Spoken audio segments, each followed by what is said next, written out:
case of Anna Maria Wilson. In May 2022, the cycling community was shocked by the shocking murder of rising star Anna. This is the result of jealousy, betrayal, and obsession. At the heart of the case was a volatile love triangle: her affair with Colin Strickland and his girlfriend, Caitlin Armstrong. What really happened that night in Austin, Texas, and what drove Anna to her tragic end? The case remains a chilling exploration of human emotions and how they can lead to acts of cruelty. From Anna's tragedy to the dramatic international manhunt, the case not only left a lasting impression, but also raised urgent questions about trust and justice. Anna Maria Wilson was born on May 18, 1996 in Little Tony, New Hampshire. Her mother, Karen Wilson, was a cycling instructor, and her father, Eric Wilson, was a member of the U.S. ski team in 1977. With such parents, she was destined to make a career as an athlete. The family moved to Kirby, Vermont, a picturesque area with large mountains, ski resorts, and first-class preparatory schools specializing in training young athletes. Her father worked as a ski racing instructor at Burke Mountain Academy. At a young age, both Anna and her brother Matthew Wilson attended college where their father worked. Both were already experienced skiers, much to the delight of their parents, especially Anna. She seemed to have inherited the sporting genes passed on to her by her parents. She was not only a talented skier, but also captain of a football team and a promising gravel racer. This was where her passion lay. For a short period of time, she not only participated in competitions, but also won races with amazing speed. Unfortunately, her bright future was destined to be cut short. On May 11, 2022, at about 10 p.m. in Austin, Texas, during a friend's 25th birthday celebration, Anna was found bleeding from her head, unconscious, and not breathing in the bathroom. It was not a freak accident nor an attempt to harm herself. She had been attacked twice in the head and once in the chest. In complete shock, her friend immediately called 911, trying to save Anna's life. First responders arrived on the scene as quickly as they could and immediately began performing CPR. But it wasn't long before they gave up. It was too late. Anna's fight for life was over. But what happened? What drove the attacker to so brutally take her life? Let's go back in time. In 2019, Anna graduated from Dortmund University with a degree in engineering. However, she wasn't planning on making a career as an engineer. She dreamed with all her heart of proving herself in sports. Within 2 years, she became a famous cyclist, rising up the rankings and sharing podiums with already established professional cyclists. She used to work at a company, but she soon quit to devote herself to cycling. Her career path consisted solely of training and competing. Anna became more famous and began to integrate more into the community of athletes and cyclists. She had many friends and new sponsors. One such person was Colin Strickland, a 30-year-old experienced cyclist. He had a common sponsor with Anna. In October 2021, Anna visited Austin, Texas, where Colin lived. As soon as they came out of their previous relationships, Colin and Anna entered into a short-lived relationship. After, Anna returned to her home in California. Meanwhile, Colin got back together with Caitlin Armstrong, with whom he had previously dated. Caitlin, a 34-year-old yoga instructor and realtor. There was no animosity between Anna and Colin after their breakup. They remained friends and active members of the cycling community. However, a problem arose. Caitlin did not like Colin's continued communication with Anna. Although she was unaware of their previous involvement, Caitlin could not understand that their relationship was strictly platonic and professional. She began to take steps to prevent them from communicating with each other, blocking calls and deleting messages from Anna on Colin's phone. Colin did not want to part with Caitlin, fearing he would lose her. In an effort to ease the situation and in a strange way calm Caitlin down, he saved Anna's number in his phone under a different name. Perhaps he couldn't think of anything else, but it wasn't the smartest move on Colin's part.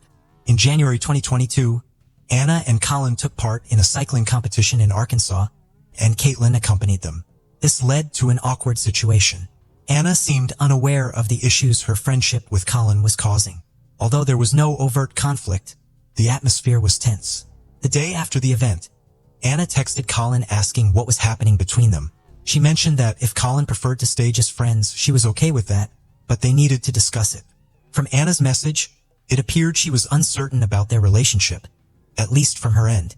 Things became even more complicated when Caitlin learned that Anna and Colin had a romantic history. Caitlin's friends said that she was extremely angry, with some saying she even threatened Anna, claiming she would kill Anna. While such statements can be exaggerated in emotional moments and may not indicate actual intent, Caitlin felt her concerns were valid. Colin communicated with Anna during training, spent a lot of time with her at cycling competitions, and talked with her frequently. Since Caitlin was aware of their past relationship, she changed how she viewed the situation. To her, it seemed clear that Colin was cheating on her. This suspicion is further reinforced when she discovers that Colin has been hiding his messages with Anna under a fake name on his phone.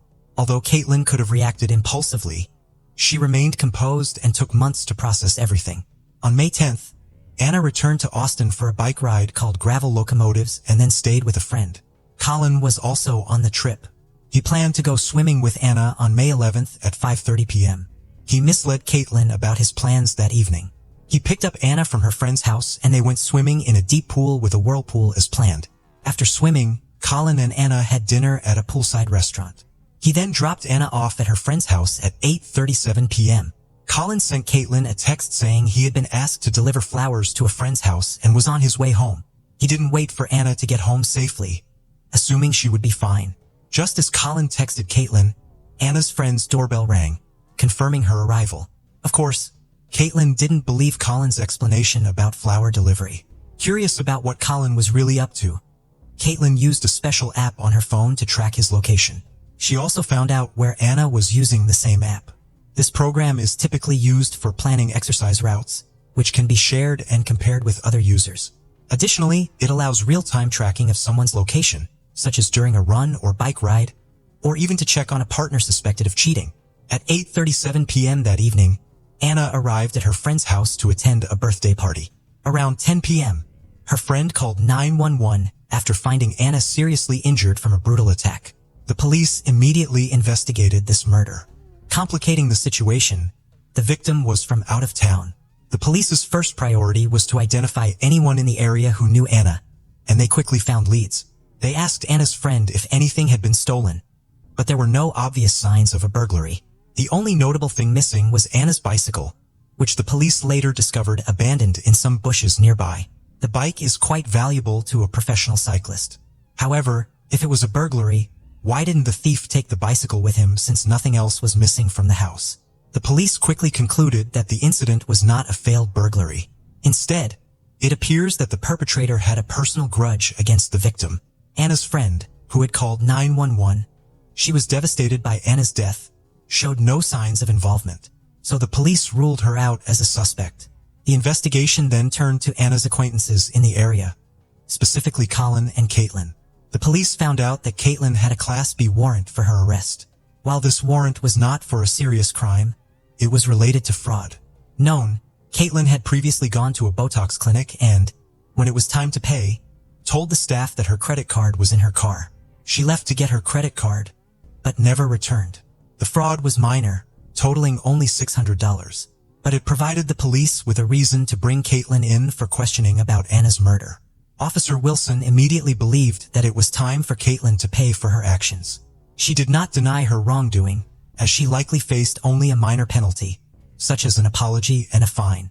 Caitlin's behavior changed dramatically when the police first asked her about her activities over the last 24 hours and then inquired about Anna. When the mention of murder came up, her expression fell, and she sat frozen, clearly confused and unsure of how to respond. Despite her confusion, Caitlin attempted to explain her whereabouts, but her story was unconvincing. The investigator noted that Anna's friend had a doorbell camera and security cameras around her house. One camera focuses on the front of the house, capturing part of the sidewalk and alley with the view of passing cars and people. This footage became crucial. It showed a black Jeep Grand Cherokee passing the house on May 11th, the same night Anna was killed. Caitlin was the one driving that vehicle. The police asked Caitlin to explain why she was in the area, but she couldn't provide a reason. She sat quietly, looking upset with her arms crossed, avoiding eye contact, and rolling her eyes.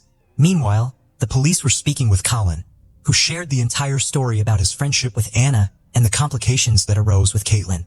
The detectives described the situation as a love triangle involving Colin, Caitlin, and Anna. She had no alibi, but on the other hand, the police had made an administrative error in the arrest warrant. And what was worse, the police database had her date of birth incorrect. Because of this mistake, Caitlin was released. After leaving the police station, Caitlin quickly took action. She didn't want to wait for the police to show up at her door again, which she was sure would happen pretty soon. Caitlin booked a flight from Chile to New York, deleted all her social media accounts, and vanished. If someone wants to disappear, the vast and varied landscapes of the United States are ideal for that. New York, with its massive urban environment, offers the perfect cover. Any police search in such a large city would be like searching for a needle in a haystack.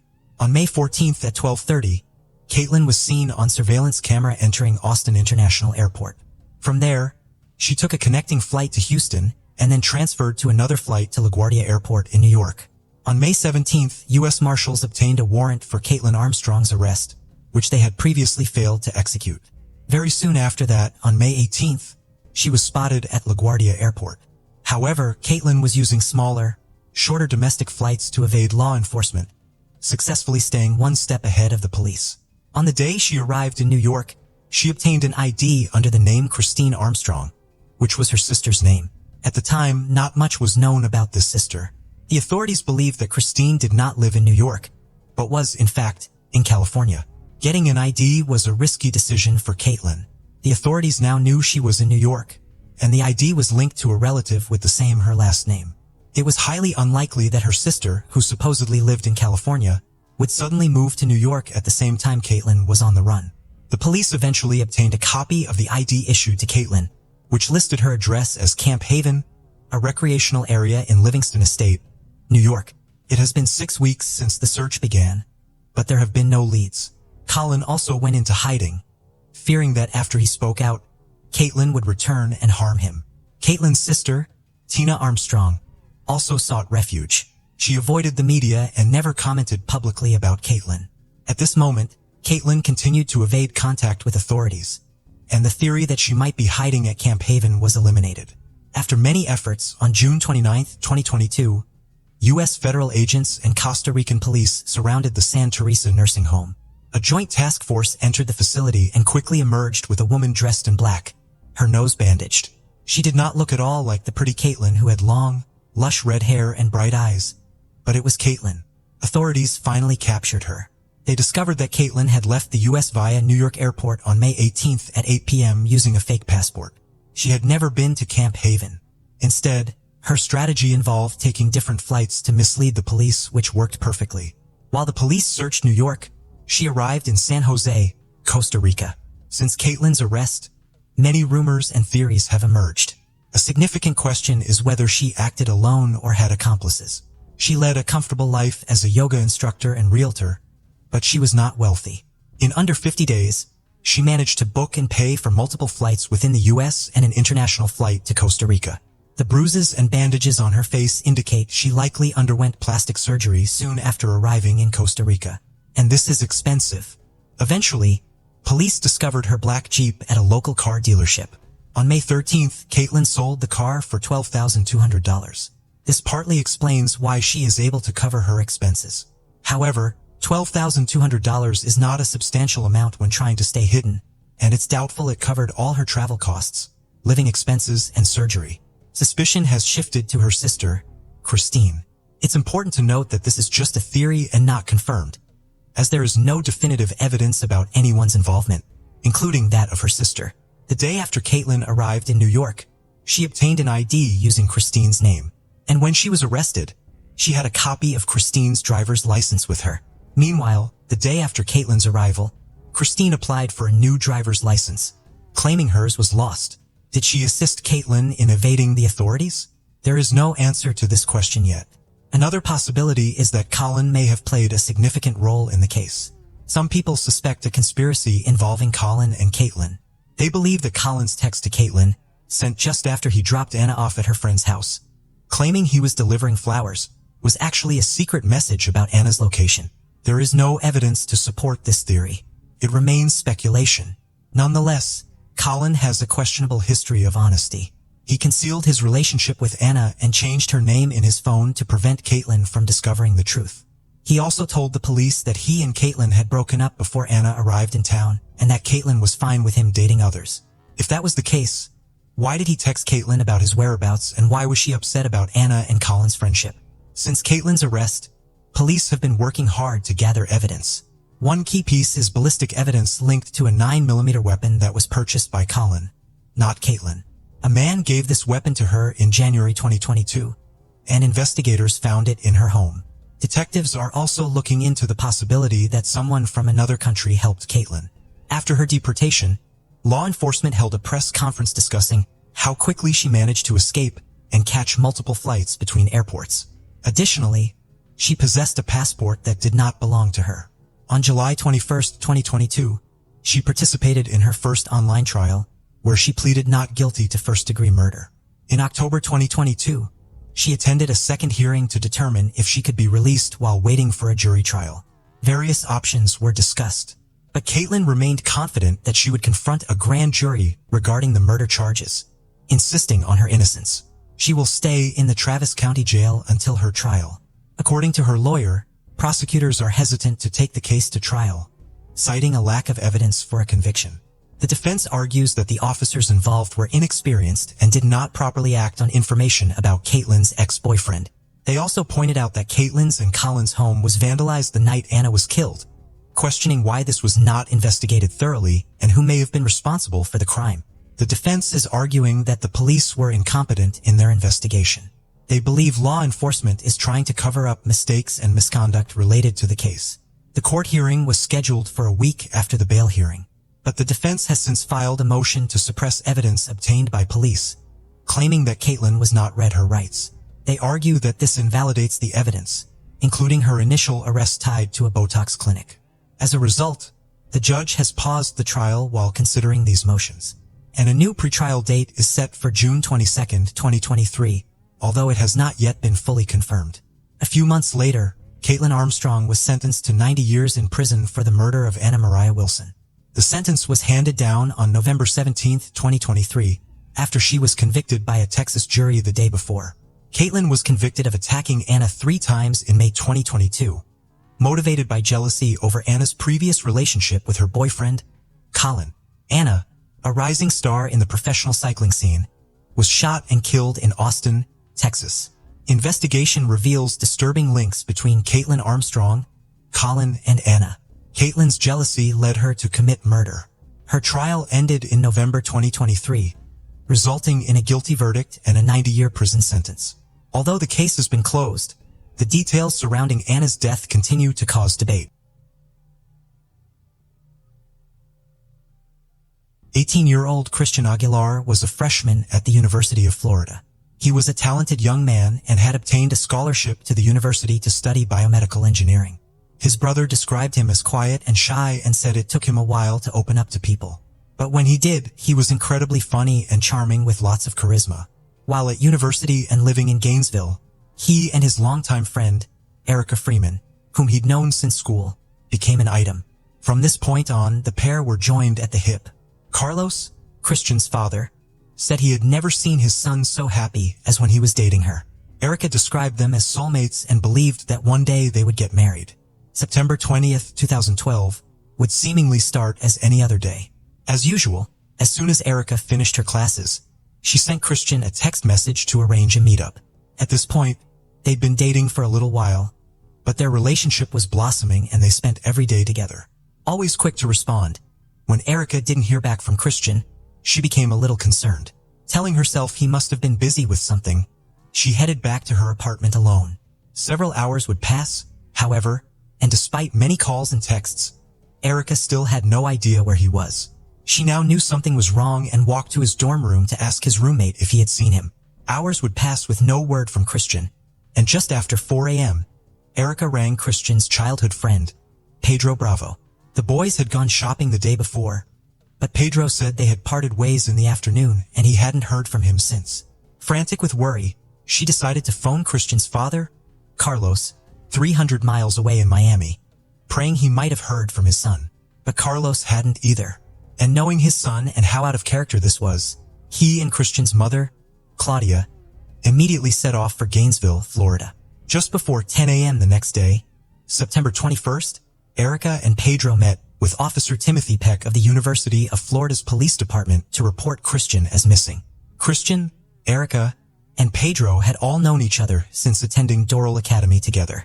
Pedro and Erica had dated prior to her relationship with Christian. It hadn't worked out and she had ended the relationship shortly before going to college. Although Pedro had been upset about the breakup, he soon moved to Gainesville himself, and it appeared that the trio from school were back together. Christian and Erica had yet to tell Pedro about their relationship and were waiting for him to be in a better place mentally before they broke the news. Growing more concerned by the hour, Erica made the police aware that Christian had suffered from depression, and this rang more alarm bells. They wondered if maybe Christian had attempted to hurt himself in some way. So officers headed out to his apartment. They found absolutely nothing. Not a thing was out of place, and there were no obvious signs of anything being disturbed. Pedro and Erica were both interviewed separately. Pedro said that the previous day he and Christian had left campus in Pedro's car. Christian got his flu shot, and then they had driven to a Best Buy store to buy a CD and grab some lunch. The boys got into a verbal argument in Pedro's car. So Pedro dropped Christian off on a street and drove home by himself. Feeling guilty about the argument, he attempted to ring him, but to no avail, and he hadn't heard from him since. As well as Erica, Carlos, Christian's father, rang Pedro too to get the story. Pedro didn't know Gainesville very well, having only just enrolled in college there, and he couldn't remember the name of the street, so he tried describing the location as best he could. The area that Pedro appeared to be talking about was quite notorious, known for crime and drugs, and police began to worry that something had happened to him there. Police checked the CCTV cameras from Best Buy and quickly picked the pair up. Just as Pedro had said, on September 20th at around 3 p.m., Best Buy showed them both drinking coffee, browsing the aisles, and chatting to each other. But after this, there was nothing. Hundreds of cameras from all over the neighborhood that Pedro said he dropped him off in were still being checked. Days' worth of footage from local businesses and homes were being gone through with a fine-tooth comb. And Christian wasn't on a single one of them. Christian's family, volunteers, and multiple police departments in Florida were now searching for the missing freshman. One camera from a local car wash did pick up someone of interest, but it wasn't Christian as they had hoped. It was Pedro. Pedro had told police that he left Christian on the side of the road and driven straight home. But a camera from outside a car wash picked him up, power washing his car at 2 a.m. Police were drawing a blank and needed Pedro to explain. Pedro suddenly added more to his story. Despite Erica and Christian thinking they had kept their relationship a secret, Pedro told the police that he had recently found out that the pair were dating, and this had resulted in a fight that had become physical. After finding out that his ex-girlfriend and good friend were now dating, it had upset him. Pedro said that he hit Christian in the face, causing his nose to bleed all over the car. He said that after they had fought for a while, he kicked him out of the car and left him on the side of the road, almost unconscious, and drove away. Following this version of events, on the 24th of September, Pedro was placed under arrest for depriving a crime victim of medical care. This also gave officers more time to look into Pedro's claims, because his story just wasn't adding up. CCTV cameras were still drawing a blank about Christian's location after Pedro had left him. But one thing remained clear. The last person known to have seen him was Pedro. Alongside the blood in his car and the footage of him washing his vehicle at 2 a.m., police were looking at Pedro for more answers. Officers obtained a warrant to search his apartment. What they found truly shocked them. A receipt, dated just a few days before Christian was last seen, was retrieved. Following up on the date and time on the receipt, CCTV cameras had picked Pedro up. He was seen buying a shovel, duct tape, and sleeping pills. It was day 8 in the search for missing University of Florida student Christian Aguilar. The search for the missing University of Florida student was growing more intense. At least 100 people had joined the search party. Authorities said the missing 18-year-old University of Florida student was last spotted at a Best Buy in Gainesville. Also found in Pedro's apartment was Christian's backpack. Although they had yet to find Christian, they knew that he was no longer alive, and this was now a murder investigation. They had to start thinking the worst. The evidence was irrefutable. Pedro Bravo was subsequently arrested for Christian's murder. After 3 weeks of searching in an area around 60 miles from Gainesville, local hunters found human remains buried in a shallow grave. Using dental records, it was confirmed that the body was Christian Aguilar. An autopsy confirmed that he had been strangled and his ankles and wrists were both bound with duct tape. Pedro Bravo was still being investigated for the murder. But how and why had things possibly come to this? It all started years prior when Pedro Bravo developed a dangerous obsession with his now ex-girlfriend, Erica Freeman.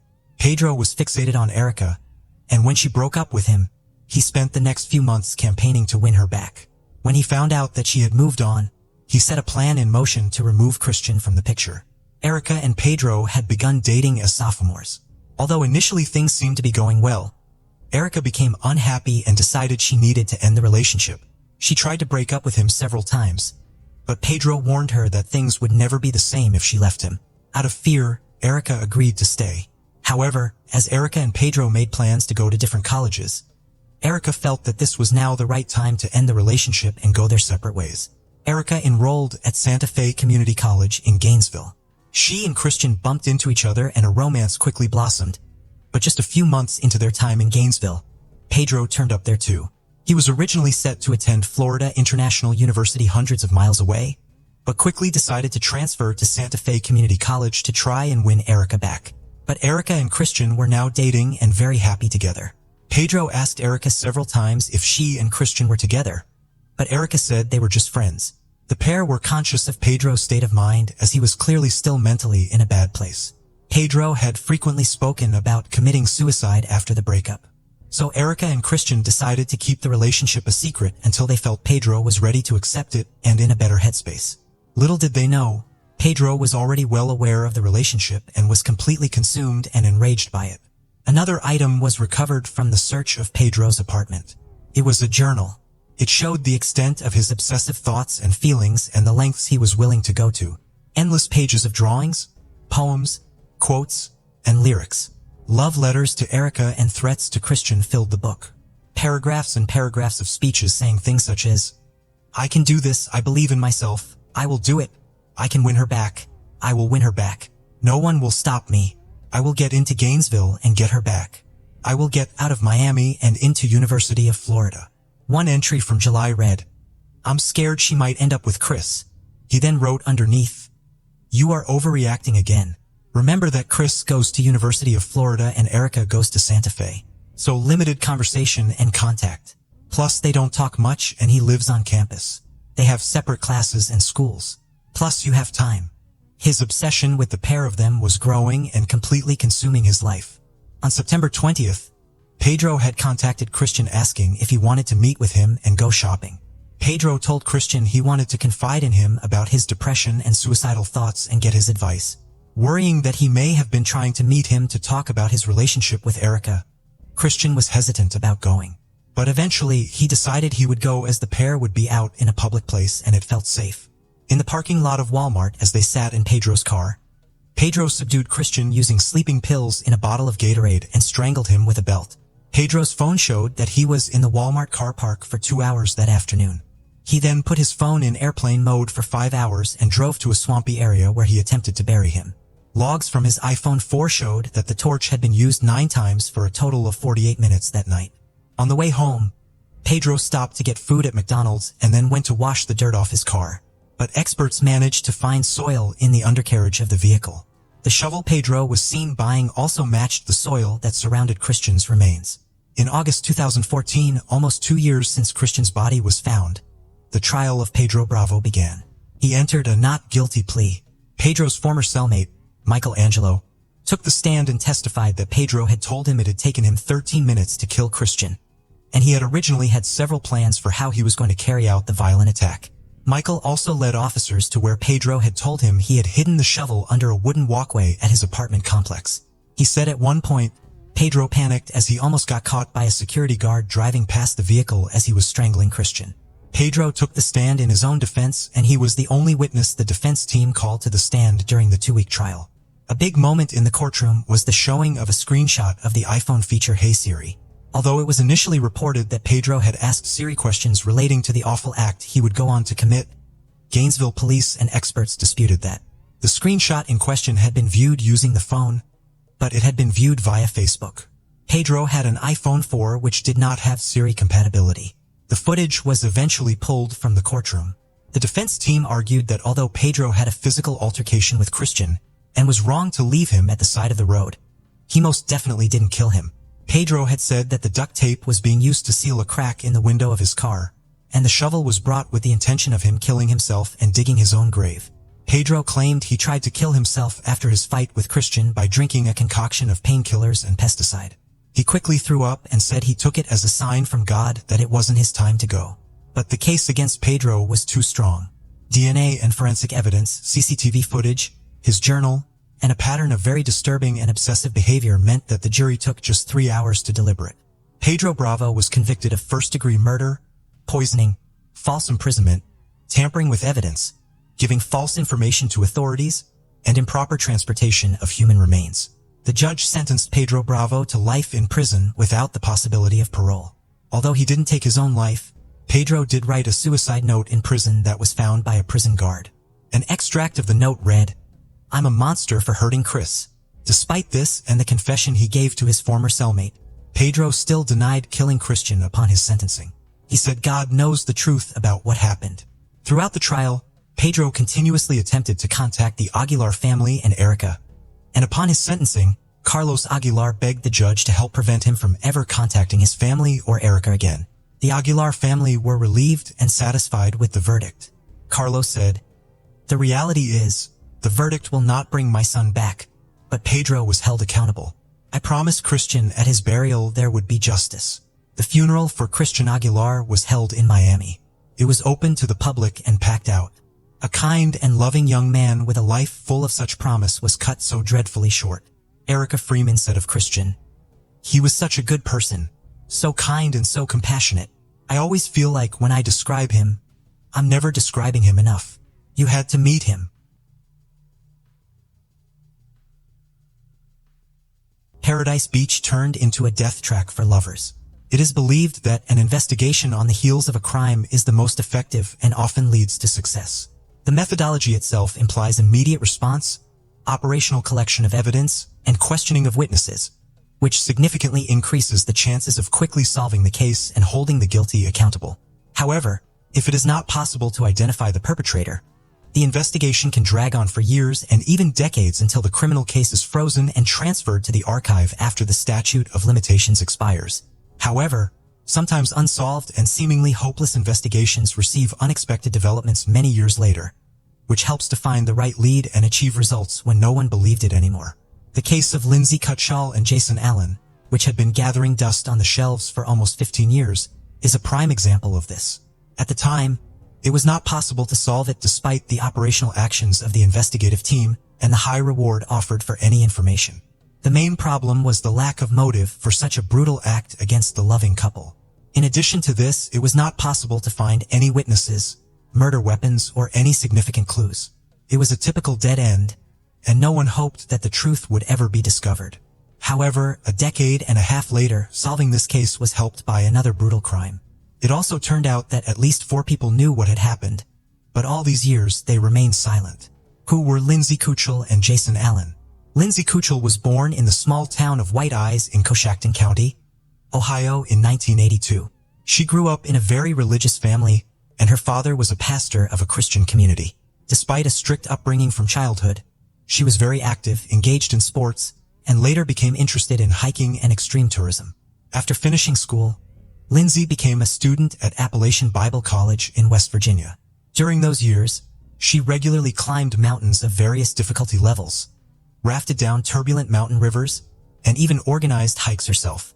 The young woman dreamed of founding her own summer camp for children and teenagers, where she could teach them the basics of survival in the wild, rafting, tourism, and so on.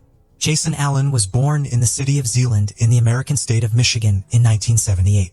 He also grew up in a deeply religious family, and from a teenage age was seriously interested in hiking tours, mastering survival in the wild. The young man was tall, athletic, toned, possessed leadership qualities, and was able to find like-minded people to conquer new heights. Couple met in 2002 during a hiking trip in the Appalachians. At that time, Lindsay was still a student, while Jason worked as a mountain guide and climbing instructor. The young people immediately felt mutual sympathy, and just 6 months after their first meeting, the young man came to the girl's parents and asked for their daughter's hand in marriage. Her parents were not opposed and gave their blessing to the lovers. The young man's parents also approved of his choice, after which the couple was officially engaged. Allen presented the young woman with a beautiful diamond ring for this occasion, which was soon to be complemented by another, an engagement ring. The young couple planned to get married in September 2004, had big plans for their future together, and wanted to buy their own large house where they could live comfortably and raise their children. Unfortunately, these plans were not meant to come true. The final trip. In the summer of 2004, Lindsay and Jason worked as senior counselors at a Christian summer camp called Rock and Water, located in El Dorado County, California. After their wedding, they planned to open their own similar camp. So they were gaining experience and learning the nuances of working with the younger generation. On the evening of Friday, August 14th of that year, the couple decided to take a weekend trip to the San Francisco area. They informed their colleagues of their plans in advance, leaving two of the most experienced counselors in charge of the camp. Lindsay and Jason promised to return by Monday, so their short journey was expected to cause no complications, either for the couple or for their temporary replacements. They set off in a 1992 Redford Tempo, owned by Lindsay, and that was the last time anyone saw them alive. By Sunday evening, the counselors had not returned to the camp, but no alarm was raised then, as everyone was confident that the couple would arrive either late at night or early Monday morning. However, when it was discovered after the morning roll call at 8 a.m. that Jason and Lindsay were still missing and their phones were unreachable, their colleagues decided to contact the police and also informed the missing couple's families about the situation. The parents, horrified upon hearing the news, rushed to the camp to learn more about the incident. Everyone knew that the couple was very responsible in their duties.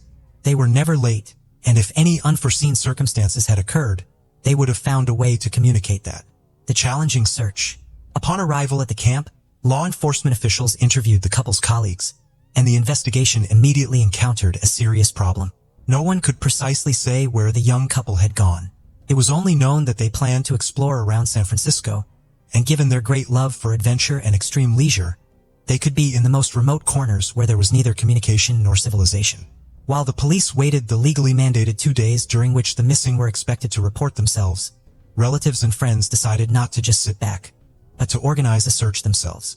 They called everyone they knew, trying to find out when the couple last made contact with anyone, distributed flyers with photos of the bride and groom, and requested anyone who might have seen them to respond immediately.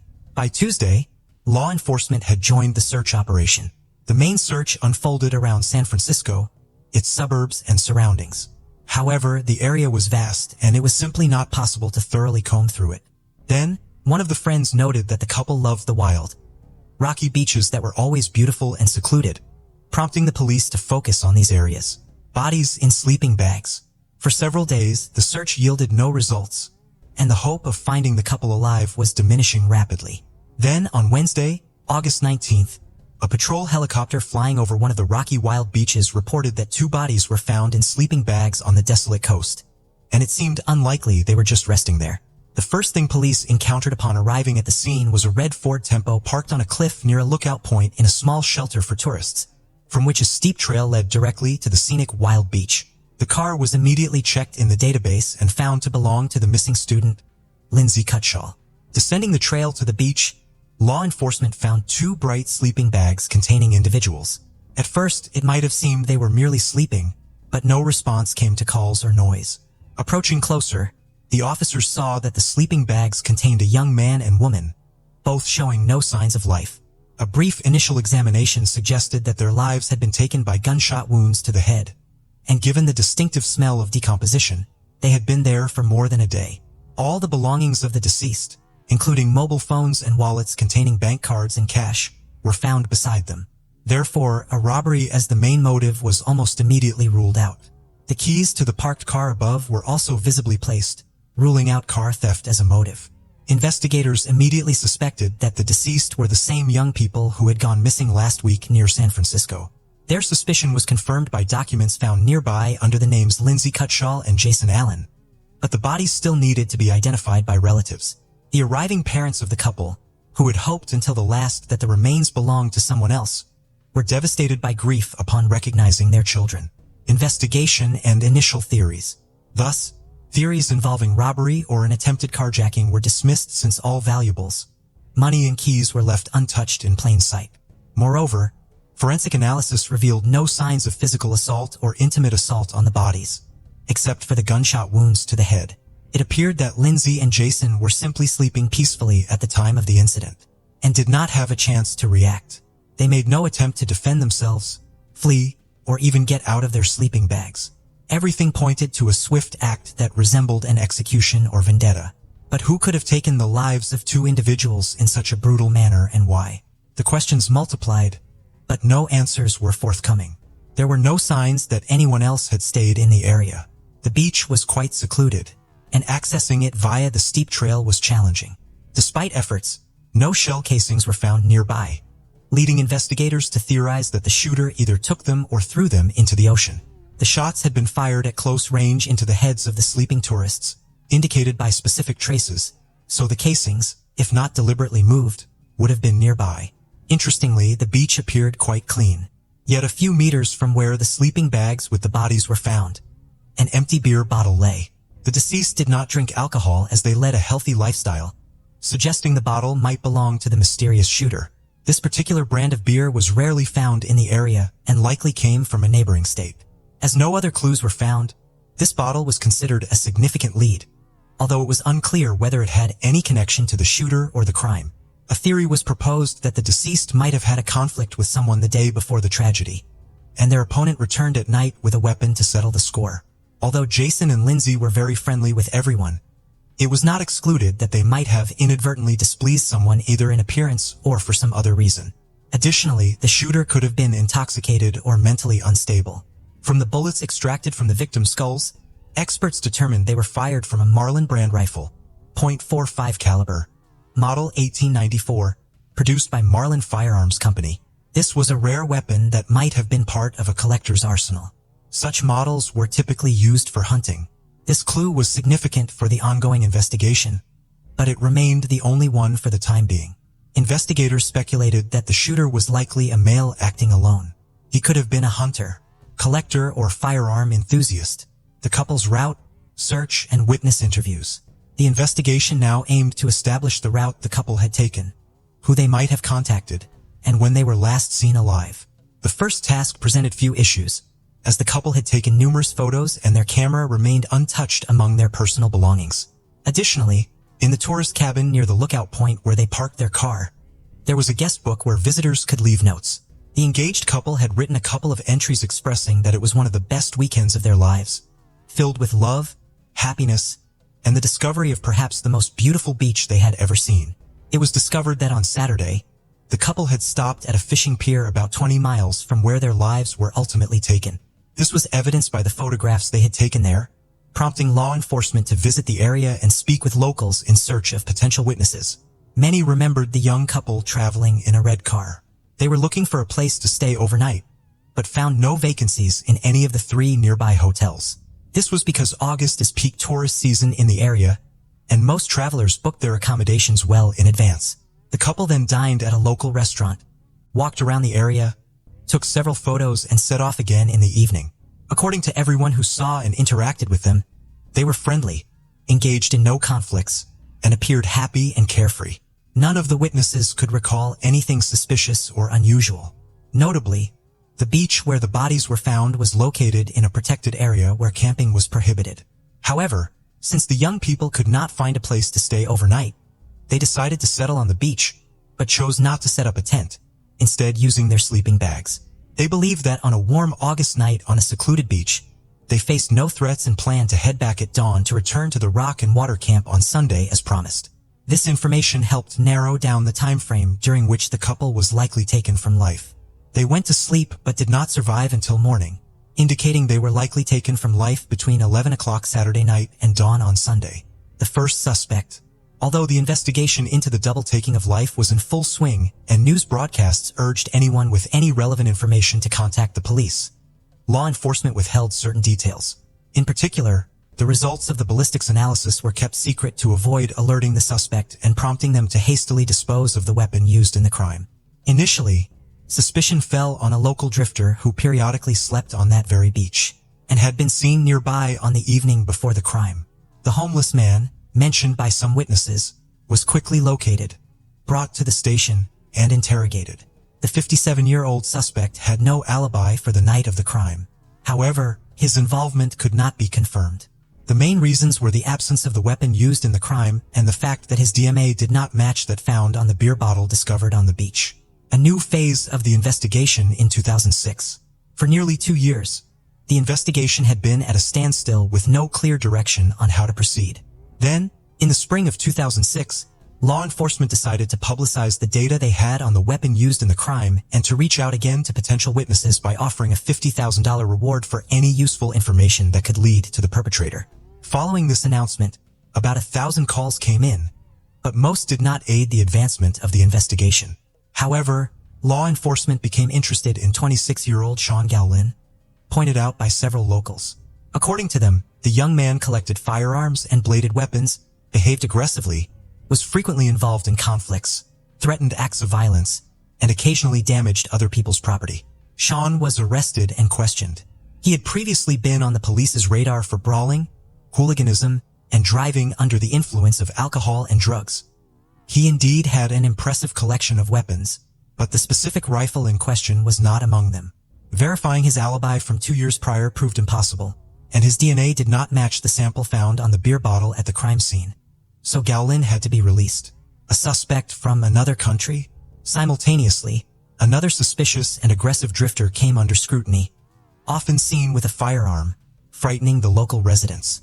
His name was Joseph Henry Burgess, and he was 61 years old at the time of the couple's demise. Burgess often ranted about receiving commands from God. It was discovered that in the late 1970s, Joseph lived in Canada, where he also wandered aimlessly. In 1978, he joined the Commune of the Children of God, positioning himself as a deeply religious person.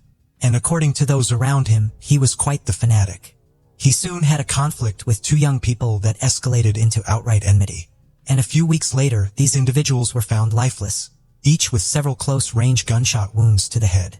Notably, their bodies were also discovered on a beach in sleeping bags, seemingly taken while they slept. By the time the police arrived, Burgess had vanished. His guilt was proven through numerous left-behind clues, but he could not be convicted as he had fled to the USA, crossing the border illegally. He managed to evade capture for nearly a quarter of a century until the police connected him with the double homicide on a beach in California. However, they were unable to interrogate him as a shootout occurred during his apprehension, resulting in the deaths of a police sergeant and Burgess himself, who opened fire, a fatal echo from the past. In the spring of 2017 in Forestville, California, a tragedy unfolded one night on March 14th. Gunshots rang out in the Gowlin family home, prompting alarmed neighbors to immediately call the police. The victim was 35-year-old Seamus Gowlin, and the perpetrator was his older brother, Sean. An argument had erupted between the siblings, during which Sean, under the influence of prohibited substances, grabbed a firearm and discharged 3 bullets into his younger brother. Police recognized the shooter's name as Sean had previously been detained as a suspect in the double homicide on a beach, but was released due to a lack of evidence. Since then, he had been in police sites twice for property damage and making threats, but had only received fines. It was also discovered that the detainee was an avid hunter and had a hobby of crafting knives and other bladed weapons. Those around him described him as antisocial, aggressive, and unpredictable. After taking his brother's life, Sean attempted to flee but was almost immediately apprehended. Law enforcement then decided to thoroughly reinvestigate this man's potential involvement in a couple's perpetration from 13 years prior. His personal social media page revealed much, where he posted pictures of his substantial weapon collection and discussed supposed telepathic and extrasensory abilities. According to his posts, he believed he was on a special mission, receiving assignments from space. This seemed like delusions of a disturbed mind, and police suspected Sean indeed had serious mental disorders. He stubbornly refused to cooperate with the investigation, spoke nonsensically, and insisted on his innocence. However, when detectives checked the personal messages on his deceased brother's page, they found something intriguing. Back in 2006, when a $50,000 reward was offered for information on the double homicide case, Sean's former girlfriend had messaged Seamus, suggesting she could claim the reward by turning in her ex-boyfriend. They both knew everything but kept silent. Unfortunately, questioning either was no longer possible since the brother had been shot and the woman had died in a car accident 2 years earlier. An unexpected confession. Initially, Sean denied any involvement and refused to speak. But when shown the printouts of the messages between his former girlfriend and his brother, he surprisingly confessed and began to give a detailed account. His narrative not only surprised, but shocked law enforcement. Despite more than 13 years passing since the double homicide, Gowin remembered the details of that night vividly. That evening, he had left his house with a Marlin rifle, intending to hunt in a wooded area. He aimlessly wandered for a couple of hours before descending a trail to a wild beach, which he claimed was a spot to encounter boars. As he walked along the shore, he spotted two bright sleeping bags. Approaching closer, he discovered a young man and woman sound asleep inside. He stood watching them for several minutes, then suddenly heard voices in his head commanding him to end their lives. Sean claimed this was the mission from space. He could not ignore. He placed the barrel of his rifle almost against the young man's head and pulled the trigger. The sound woke the young woman, but before she could comprehend the situation, a second shot ended her life as well. He decided to collect the casings and carry them away in a beer can he had emptied while descending to the beach. Later, according to him, he tossed the can into some bushes in his father's backyard, where he went to give the rifle to his father, and asked him to hide it. His elderly father asked no questions and simply buried the weapon in the dirt floor of the cellar in his old barn. Remarkably, Sean's claims were verified. The rifle was found at the site of the now-collapsed barn, and the beer can with the casing still rested in the overgrown bushes in the backyard. The fact that the murderer's father had passed away in 2009 and his property had since fallen into disrepair and abandonment helped preserve these items. It turned out that the bottle found on the beach had no connection to the crime and was mistakenly considered as evidence. Forensic psychiatric evaluation: Sean Gowan blamed the voices in his head, which he claimed ordered him to commit acts of violence, and asserted that he was not aware of his actions. His defense attorneys also insisted that Sean was mentally ill and unfit to stand trial. It was up to qualified psychiatrists to determine the truth of these claims. The evaluation revealed that the accused did indeed suffer from a range of mental disorders, exacerbated by the effects of alcohol and prohibited substances. However, at the time of the crime, he acted deliberately, carefully planning each step. Sean was fully aware of how to proceed and how to cover his tracks to avoid police detection. This was precisely why he first ended the life of the young man, knowing that if anything went awry, the woman would not be able to resist. For the same reason, he took the casings with him and prudently gave the rifle to his father, asking him to hide it. According to the psychiatrists, although Gowlin had mental deviations, he was competent to stand trial and be held accountable for his actions.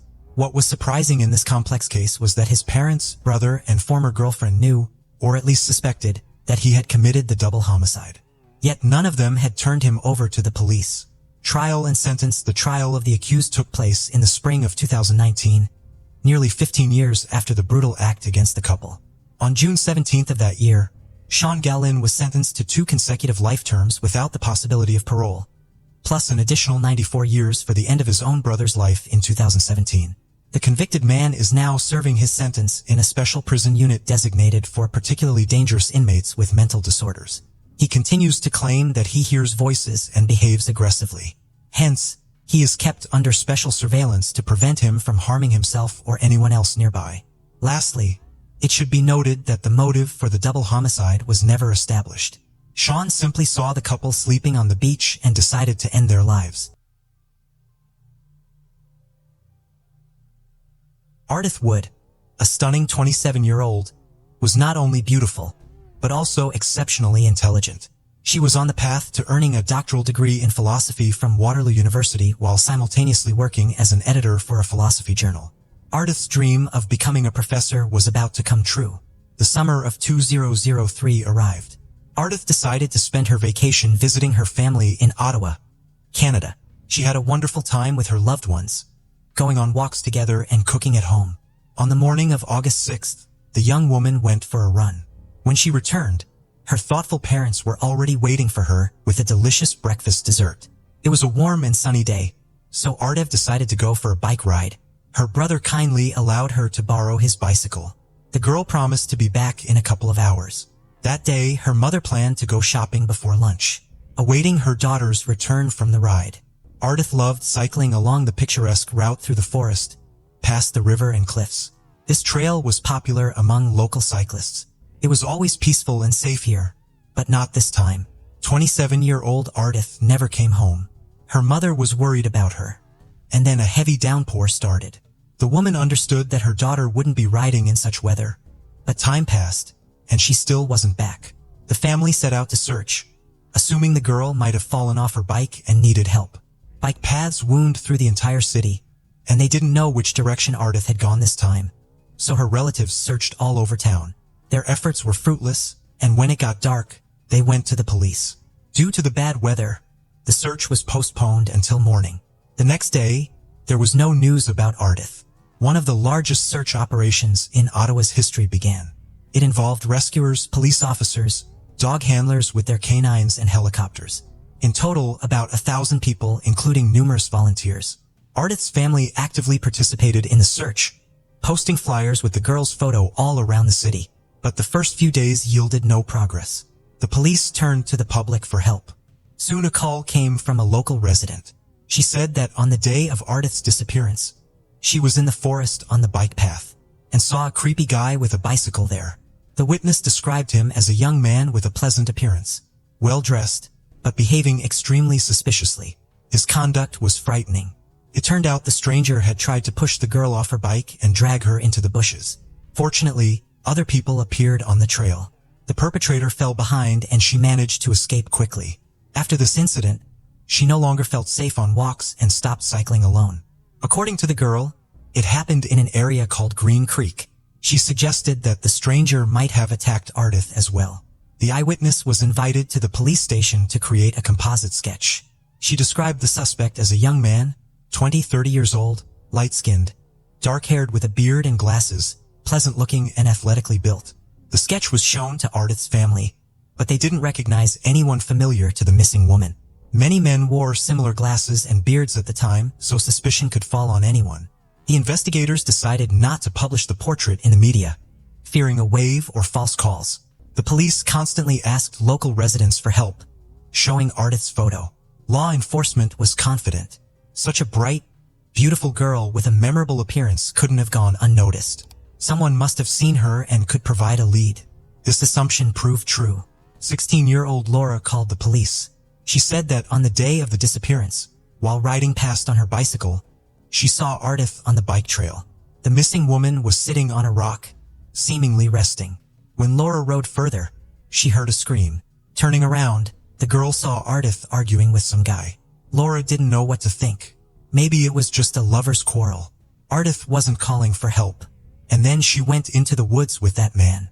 Laura wanted to find out what was happening, but got scared. Seeing the approaching storm, the 16-year-old witness hurried home. As she was leaving, she thought she heard someone screaming. The police invited Laura to the station to show her the composite sketch of the stranger. She recognized him. According to the girl, it all happened around 1 p.m. in the same place, Green Creek. Later, the police received several more calls from girls who had encountered this creepy guy on the trail.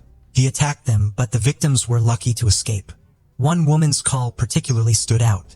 She recounted how an attractive stranger approached her during a walk. They had a pleasant conversation, but suddenly his behavior changed drastically. The men started grabbing her, but the woman managed to push the attacker away with her bicycle and quickly flee. She didn't even look back, afraid he would catch up.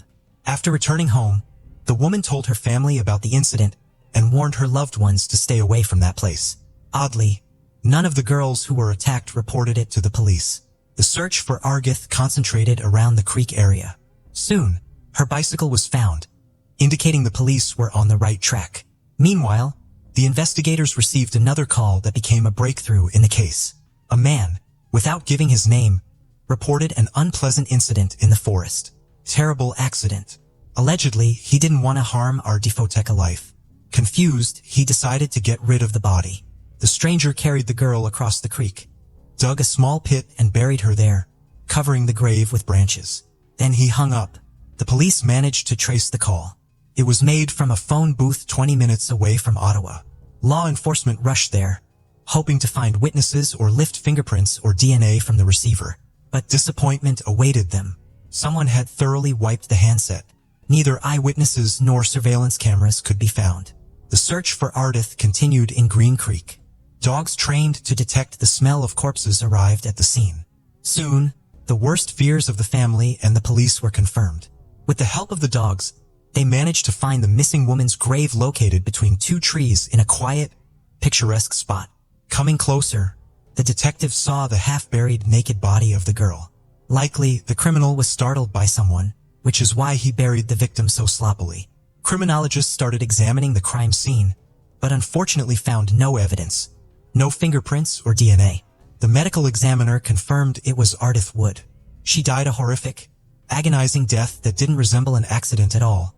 Contrary to what the stranger said in his conversation with the police, the cause of death was drowning. Algae were found in her lungs, so the girl was still alive when she ended up in the water. Despite the body being found naked, the medical examiners didn't find unequivocal signs of rape, although they didn't rule it out. The police believed the crime was sexually motivated. In their opinion, the stranger hunted girls in a deserted place for this purpose. Otherwise, what else could have driven him? The detectives needed to catch the criminal urgently to avoid new victims. They were convinced he had attacked several girls and had already killed one. How far could the maniac go? The police decided to publish a composite sketch of the suspect in the media, asking the public for help in identifying him. Investigators received about 4,000 calls with leads and began processing them, which took a lot of time. On September 10th, the police released important information about the suspect. It turned out that the girls who saw the stranger in the forest had noticed one detail. He had an eagle tattoo on his left shoulder. This was a crucial lead that could help track down the criminal. The media published a sketch of the tattoo, after which several calls came to the police. People reported acquaintances with bird tattoos on their faces, necks, or backs. However, this information led nowhere. In April 2004, while processing another batch of calls, investigators came across an important clue. A man claimed he knew the killer. The person lived in the area and was riding a bicycle in the Green Creek vicinity of the time of the crime. The detectives were interested in this information and invited the specified suspect for a conversation. When the guy entered the police station, the investigators were amazed. He matched the criminal's description both in appearance and age. During the conversation, the young man was noticeably nervous. He said he often rode his bike along that trail, not understanding what the issue was. When the police asked him to show his shoulder, an eagle tattoo was found there. It turned out that the man had previously had problems with the law. He became the prime suspect. The interrogation lasted 3 hours. The entire time, the suspect answered questions defiantly and aggressively. He said about himself, "I'm like a scorpion under a rock. You never know what I'm going to do." The guy had no alibi, but couldn't say what he was doing on the day of our death's disappearance. However, he denied involvement in the girl's murder. There was insufficient evidence against him, so the suspect was released, but placed under surveillance. A few weeks later, he was invited for questioning again. The detectives had gathered a lot of information about him and carefully prepared their questions. They also suggested the young man take a polygraph test. The suspect agreed and easily passed all the tests. The police couldn't believe it but had to let him go. Got all suspicions. The investigation had reached a dead end. The Ottawa police announced a $50,000 reward for any information that would help solve the case. It was the largest amount law enforcement had ever offered under similar circumstances. Soon, about 5,000 calls with leads came in which the police began to check. One portion of information mentioned the name Christopher Myers, which caught the investigators' attention. It turned out he had previous convictions for selling prohibited substances. Colleagues described 25-year-old Chris as a quiet, non-confrontational, and even inconspicuous guy who worked as a janitor. His face was remarkably similar to the composite sketch of the suspect. Moreover, he had the same beard. The police were delighted, thinking they had finally found the right man. But it turned out Christopher had an alibi for the day of our death's disappearance. The landlady of the apartment he was renting claimed that on August 6, 2003, the young man was at home in the morning and then went to work at a restaurant. This surprised the police because a year had already passed. How could the woman remember the details of that day so clearly? Another problem arose. Christopher didn't have an eagle tattoo on his shoulder. Although witnesses insisted they had seen this tattoo on him, maybe he had it removed. The detectives were convinced this was the person they needed and had to prove it. A few weeks later, another similar attack occurred. In the evening, a girl who closely resembled Ardith was walking alone across a bridge when she heard someone walking behind her. Turning around, she saw an attractive man on a bicycle. The girl had no intention of making acquaintances or talking and asked to be left alone. The man rode past her, and just as she sighed with relief, the stranger turned his bicycle around and rushed straight at her. There was no one around who could help. The attacker jumped off his bike and forcibly dragged the victim into the bushes. The girl screamed very loudly, which seemed to frighten the assailant. He fled. The victim went to the police. Other investigators took on this case. Everyone assumed it was an attempted robbery, and the detectives investigating are Death's disappearance found out about the incident much later. In May, another attack occurred on a tall blonde woman similar to the missing person. The girl was returning late in the evening from a party when a stranger approached her and tried to strike up a conversation. She asked to be left alone. Then he started asking for help, claiming he was lost. The girl explained where he should go, and he left. She breathed a sigh of relief, but literally 10 minutes later, he attacked her from the bushes. The assailant furiously began strangling her, twisting her neck. At that moment, the girl thought it was the end, but she continued to resist, screaming, hitting him, biting. Her screams attracted the attention of the residents of the building, who came out to see what was happening. This frightened the criminal and he fled, but this time he made a serious mistake. In his haste, he dropped his phone. Investigators established that the mobile belonged to Christopher Myers, whom they suspected in the odd death murder case. The puzzle came together. Chris committed all the similar crimes. He chose girls with similar appearances, blondes, and attacked them. Christopher was brought in for questioning, but he wasn't in a hurry to confess to the murder. He said he had never been to Green Creek, had never seen our death, and wasn't involved in the other attacks. Chris complained about mental health issues and uncontrollable aggression, but insisted he hadn't caused physical harm to anyone. The detectives noticed he had crooked teeth and persuaded him to take a polygraph test. The test lasted 5 hours, and Chris failed it miserably. But despite this, he still continued to claim his innocence, saying the polygraph was wrong. Since the results of the lie detector test weren't considered evidence, the suspect had to be released. For the next 5 months, detectives gathered evidence against him, interrogating everyone who knew Christopher, relatives, friends, colleagues, and his ex-girlfriend. It turned out Christopher was born into a dysfunctional family of alcoholics. His difficult childhood was accompanied by the development of various mental disorders, attention deficit disorder and schizoid disorder. Chris was taken from his birth family and adopted by another couple. The adoptive parents treated the boy with love, but he was uncontrollable. They couldn't cope with raising the troubled child and returned him to the orphanage when Chris turned 12. As he grew older, he seemed to become an ordinary, normal guy. Christopher graduated from school, entered university, socialized with friends, and lived in a dormitory. But his roommate considered Chris abnormal. He told creepy stories that frightened her. Eventually, she kicked him out of the room. Chris's ex-girlfriend revealed that he loved cycling along the trails of Ottawa and was fascinated by the picturesque scenery. She also disclosed his main secret. Christopher enjoyed temporary tattoos. For a while, he had the exact image of an eagle on his shoulder. The girl was shown a sketch of the tattoo, and she confirmed that he had the same one on his left shoulder. Christopher was summoned for questioning on October 13, 2005. He was placed in a very cramped interrogation room. This time, the conversation was conducted by burly men who pushed their chairs right up against Chris. All this put tremendous psychological pressure on the suspect. The investigators started with simple words. "We know everything about you, Chris. We know it was you who killed our death." Christopher responded evasively. 3 hours later, he began to give testimony. Confused and inconsistent, Chris admitted that he was in Green Creek that day and met our death. Struck by her beauty, he decided to get acquainted. He started giving compliments, chatting nicely, and then invited the girl into the woods, and she agreed. Once there, Christopher began hugging and kissing her, showing the detectives exactly how. And then, according to him, it all ended. Ardith recoiled from him. Apparently, she didn't like his manners. She ran away but fell into the creek. Christopher tried to save the girl but failed. He wanted to portray himself as a hero, but this absolutely didn't correspond to his subsequent actions. For some reason, he pulled Ardith's body out of the water, undressed it, and buried it.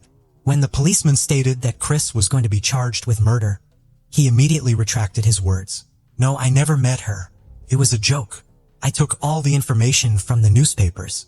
The detective had to have a serious one-on-one conversation with him. Eventually, Chris confessed to killing Ardith. He even drew a map with the trails in Green Creek where he met the girl. On it, he marked another person, Laura, who saw him with the victim in the forest. Laura recognized the suspect as the same man she had seen then. Christopher was arrested on October 20th, 2005. He agreed to go to the crime scene to recreate the events. But when they arrived at the indicated trail, Christopher suddenly declared that it wasn't the right location, claiming everything happened elsewhere.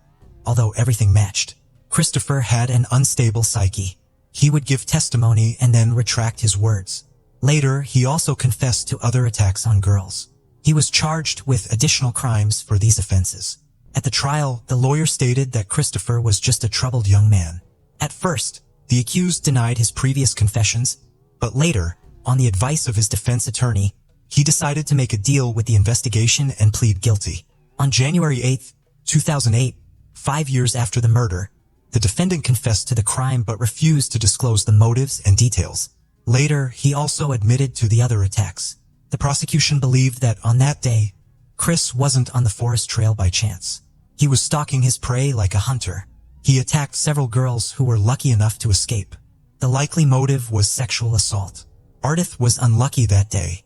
She was Christopher's type, an attractive blonde. He tried to get acquainted with her, but something went wrong, and an argument broke out between them, which was overheard by a teenage girl riding by. Under some pretext, the killer managed to lure Ardith into the woods. There, he attacked her, started undressing her, intending to rape her. To save herself, the girl ran away and jumped into the creek. Chris rushed after her, caught up, and drowned her, then buried the body. The victim's parents agreed with the prosecution's version. According to them, Ardith was a good swimmer and couldn't have drowned in the creek. In their opinion, the defendant deliberately drowned the girl. However, it remained a mystery to them how Christopher managed to convince Ardith to go into the woods with him. As part of the deal with the investigation, Christopher pleaded guilty to second-degree murder. He was sentenced to life imprisonment with a right to parole only after 10 years. In 2020, he filed a relevant petition, but the commission rejected it, recognizing the high risk of repeated crimes against women. In 2007, a plaque in memory of our death was installed on one of the centuries-old oaks in Green Creek Park. And in 2017, during a powerful thunderstorm, just like on the day of a murder, lightning struck the same tree. The oak suffered serious damage, and experts didn't believe it would survive. But a miracle happened. The mighty tree withstood. It still grows as a living monument to the girl who was killed nearby. Case of Shannon Mani. Shannon Mani was born on April 6, 1997, to Anshamani and Vijay Mani. When she was a small child, her parents immigrated to the United States from Fiji. The family settled in Waukesha, a small town in southeastern Wisconsin, where Shannon grew up and attended school. She was intelligent, attractive, and very outgoing. Her parents believed Waukesha was the perfect place to raise their children. After completing high school in 2015, Shannon enrolled at the University of Wisconsin at Milwaukee. She was passionate about helping others and aspired to become a social worker. Despite her busy schedule, Shannon worked with her father at an organic food company. It was at work that she met Quentin Neal, 26, who was applying for a similar position. Quentin had a strong desire to make a positive impact on people's lives. Shannon shared a similar passion, dreaming of building a shelter for women and children, while Quentin wanted to create a safe haven for his community. With their similar interests and outlook on life, Shannon and Quentin quickly formed a close bond. As their friendship blossomed into romance, Shannon was overjoyed to have met Quentin, and soon they started living together. Quentin showed genuine care for Shannon, and she ensured their relationship remained happy. They began making plans for their future together. However, their lives took a drastic turn when Shannon vanished without a trace. On April 13, 2018, Shannon failed to pick up her younger brother from school and didn't show up to work. Her phone was switched off and she hadn't informed anyone about her absence from work. Concerned, her parents went to the police station, unable to locate their daughter. Initially, detectives suspected that Shannon, being young, might have run away or gone off with friends. But her parents disagreed, knowing their daughter well. She wasn't the type to simply switch off her phone and abandon her family, leaving them worried and searching for her. Shannon's mother shared crucial details with investigators, prompting them to take the case more seriously. Shannon was 4 months pregnant when she vanished, which raised concerns since pregnant women rarely disappear without something bad happening to them. Furthermore, some of her belongings, including money and important documents, was still in her room, which was another alarming indication. Shannon's parents told investigators that the father of her child was 27-year-old Quentin Neal. However, when Quentin was contacted by phone, he claimed to have no knowledge of Shannon's whereabouts. According to Quentin, Shannon had been living with her parents, and he hadn't seen her at all that day. The investigators called Quentin again, asking him to come to the police station to answer some questions. Quentin appeared anxious, promising to arrive at the station immediately. When Shannon's parents were still present, Quentin told the investigators that the last time he had seen her was over 24 hours ago, when she left his house to pick up her little brother from school. They had only exchanged a few text messages since then and had not been in contact again. The investigators asked Quentin if he had any idea where Shannon might be, but he was unable to provide one. According to Quentin, Shannon's life revolved around school and work, and she had always been in touch with her loved ones until that day. However, Quentin recalled that there was another guy who had shown interest in Shannon. Despite knowing she was in a relationship and pregnant, this guy had relentlessly pursued Shannon's affection, even after she asked him to leave her alone. The investigators instantly considered this guy a person of possible concern, as jealousy often leads to reckless behavior. The next day, police began questioning Shannon's friends to gather new information. They distributed details of the search for the young pregnant woman to all police stations in Wisconsin the same day. The first disturbing discovery was made. Shannon's car was found in Milwaukee, about 20 minutes from her home. Forensic experts carefully examined the vehicle inside and out, but found no suspicious signs. There was no evidence of carjacking, struggle, or any other crime. However, Shannon's purse and cell phone were missing from the car. 3 sets of fingerprints were found on the vehicle, including Shannon's and Quentin's. The origin of the third set remained unknown, and the police had to identify the person who left them. That same afternoon, the man mentioned by Quentin was questioned by investigators. Although he claimed to be upset about Shannon's disappearance, he denied Quentin's allegations, stating that he and Shannon were just friends and that he had never pursued a romantic relationship with her. When pressed further, he admitted to confessing his love to Shannon in the past, but she had rejected him, saying they could only be friends. Since then, he had not attempted to win her affection. The guy's fingerprints were found to match those in Shannon's car. However, he explained that he often got rides from Shannon to university, which is why his prints were in her car. He also claimed to have been 100 miles away from Waukesha, attending a baseball game when Shannon went missing. The investigators checked and confirmed his alibi, ruling him out as a suspect. The case got a surprising and crucial break when Shannon's mother, Aunt Shamani, found her daughter's Apple Watch and checked her recent text messages. She took the watch to the police station, handing it over to investigators. Reviewing Shannon's texts, they made a significant discovery. Despite Quentin's claim that he hadn't met Shannon on the day she vanished, the text showed they had arranged to meet up that day. This meant Quentin had lied to the investigators and Shannon's parents, making him the prime suspect. While examining Shannon's watch messages, investigators uncovered cracks in her relationship with Quentin. They found texts revealing Quentin's abusive behavior towards the pregnant mother. This revelation shocked Shannon, who had been unaware of her lover's true nature. Quentin apologized profusely, begging her not to leave him. Shannon proposed they take a break from each other. The investigators' suspicions grew, fueled by Quentin's troubled past. He had a criminal record, having recently been released from prison after serving time for robbery. He had multiple arrests for assault and other misdemeanors. Shannon's parents had also grown wary of Quentin, noticing their daughter's persistent depression. Moreover, Quentin exhibited emotional instability regarding the unborn baby, further solidifying the investigators' doubts about his character. After Shannon informed her parents about her pregnancy, they arranged a meeting with Quentin, during which he assured them that he would take care of both Shannon and the baby, claiming he had always wanted to have children. However, a few days later, according to Aunt Shamani, Quentin sent Shannon some disturbing texts, contradicting his earlier promise and stating that he didn't want the baby. He even suggested that Shannon should consider having an abortion. The police attempted to track Shannon's cell phone and discovered it was last active in the afternoon of April 13th, near Quentin's residence. Shannon's mother noticed severe bruising on her arms and inquired about the cause. Shannon broke down in tears and revealed that Quentin had physically assaulted her, punching her with his fists while she was in her vehicle. Despite her parents' warnings to end the relationship, Shannon eventually forgave Quentin and resumed dating him. With this concerning information, investigators grew increasingly worried that they might not find Shannon alive, prompting them to obtain a search warrant and rush to Quentin's house.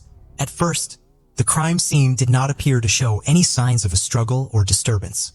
The area was clean, with no broken furniture or objects. Forensic experts sprayed the first floor with luminol, a chemical that detects blood, but found no evidence. However, when they applied the same test to the basement, the walls and floor glowed, indicating the presence of blood. The numerous marks found at the scene strongly suggested that Shannon was likely no longer alive. Quentin Neal was arrested and taken into custody. Before questioning him, investigators reviewed the contents of his phone and discovered that he had recently searched online for ways to remove evidence of a crime using a lye chemical. This suggested that he was planning to hide traces of his crime. During the interrogation, Quentin initially denied any knowledge of Shannon's whereabouts and claimed to have no connection to her disappearance. However, faced with solid evidence, he began to alter his story. Eventually, he agreed to confess to everything. Quentin claimed to have acted in self-defense when he took Shannon's life. He told investigators that Shannon had visited his house to discuss their future and their child. But the conversation escalated into an argument. According to Quentin, Shannon then entered the kitchen, grabbed a knife and a gun that were being kept for emergencies, and began threatening him. Quentin said he felt compelled to act quickly to protect himself, leading to a physical struggle that ended in Shannon's death. Quentin reiterated to the investigators that he had acted in self-defense, but they were skeptical due to the lack of defensive wounds on his body. Despite their doubts, they continued to listen to his account. Quentin said that, realizing the gravity of his actions, he panicked in the basement where the incident occurred. In an attempt to conceal the evidence, he used a large suitcase to hide the body.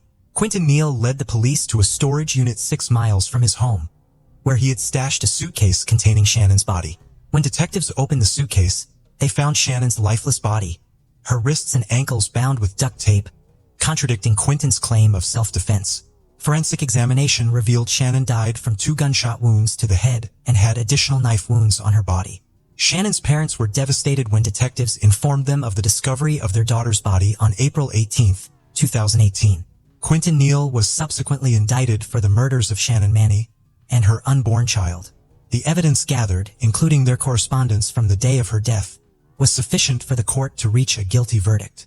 The dispute had begun when Shannon visited Quentin's home to discuss her pregnancy, but she never left his house alive.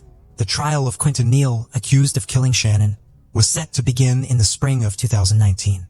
However, just days before the trial, anonymous letters were sent to attorneys and court officials, claiming that someone else was responsible for Shannon's death. The letters were later deemed irrelevant after the author, a friend of Quentin's, was identified and found to be trying to confuse the investigation and help Quentin. Quentin faced the death penalty, but denied the charges and claimed he acted ill-defense. 15 months had passed since Shannon's death, and her family waited anxiously for justice, trying to stay positive. Shannon's mother and Shamani worked hard to keep her daughter's memory alive and not lose hope. Shannon had been passionate about supporting women and children affected by domestic violence, and her family had planned to build a shelter in her honor. However, that dream was never realized, as Shannon herself became a victim of violence. On July 15, 2019, Quentin Neal reached a plea deal with investigators, admitting guilt in the deaths of Shannon and her child. As part of the deal, prosecutors dropped the death penalty. 2 days later, on July 17, 2019, the Milwaukee County Circuit Court sentenced the 28-year-old to 2 concurrent life sentences without parole eligibility, ensuring he will spend the rest of his life in prison. At his sentencing, Neal remained silent, failing to explain his motive for the crime. Shannon's mother and Shamani expressed relief that justice had been served, noting that the only silver lining was that Neal would no longer harm anyone else. The family plans to keep Shannon's memory alive by opening a shelter in her honor. February 24, 1986. The Los Angeles Police Department discovers the lifeless body of 29-year-old Sherry Rasmussen, scarred with severe injuries and tragically sprawled on the floor. Inside the house, the scene was chaotic. Furniture was tossed around, stereo equipment ripped from the walls, and a shattered porcelain vase spoke of the violence inflicted upon Sherry. For detectives, everything points to just one theory: a robbery that had turned deadly. Beneath the surface lay a truth which the autopsy reports were telling a different story. Something strange caught their eyes: a bite mark on Sherry's left arm. What exactly happened to Sherry? Was it truly just a robbery or a revengeful motive behind her tragic death? In May 1984, Sherry met a guy named John Rutin. They clicked right away and began dating. A year later, they decided to tie the knot, and John moved into Sherry's apartment. February 24, 1986. John left their condo on Balboa Boulevard to go to his new job. Meanwhile, Sherry was supposed to give a motivational speech at work that day. Around 9:45 a.m., a neighbor noticed something odd. John's garage door was open, but there was no sign of any car. Before leaving, John had made sure all the doors were closed, so this was quite unusual. About 15 minutes later, John called home, but no one picked up. He figured maybe Sherry had gone to work, so he shrugged it off. But as the day went on, his calls continued to go unanswered. John started to wonder. However, after checking in with Sherry's secretary and learning she hadn't shown up for work, John's worry meter spiked. Meanwhile, Sherry's sister, Teresa Lane, also reached out, calling her office around 10 a.m. A twist in the tale emerged when a maid cleaning a nearby unit reported hearing what sounded like a heated argument, followed by a loud thud around 12:30 p.m. When John arrived home from work at 6 p.m., he sensed something wasn't right. The garage door, usually closed, was wide open, and Sherry's BMW, the one he had given her as an engagement present, was nowhere to be seen. Considering Sherry's earlier plans, it seemed odd that she would have left without telling him. As John walked closer to the garage, he spotted scattered pieces of broken glass and quickly realized where they came from. Above the garage was a small balcony and its glass door had been smashed. John stepped into the house through the garage. There lay Sherry, sprawled on the floor with her body horribly injured. Her eyes were swollen and she had cuts and bruises all over her body, even on her head and neck. By the time John found her, she had been lying there for a while and her body was stiff and cold. John desperately searched for a pulse and tried to revive her, but sadly, there was no response. Panicked, he dialed 911 and soon enough, the police and paramedics rushed to the scene. As the detectives combed through the crime scene, they were met with utter chaos in every room. Furniture was tossed around and it was clear there had been a violent struggle. A broken porcelain vase hinted at the severity of the attack on Sherry. Adding to the eerie scene, they discovered a handprint of blood near the alarm system the couple had recently installed. It seemed Sherry had desperately tried to trigger the alarm to let someone know she needed help, but tragically, she couldn't quite reach it in time. Inside the house, it was clear that the struggle had been intense, especially in the lounge room. The detectives found tall stereo speakers, one of which had been ripped from the wall and left on the floor near Sherry's body. As they continued their investigation, they collected more evidence from both the scene and from Sherry's body.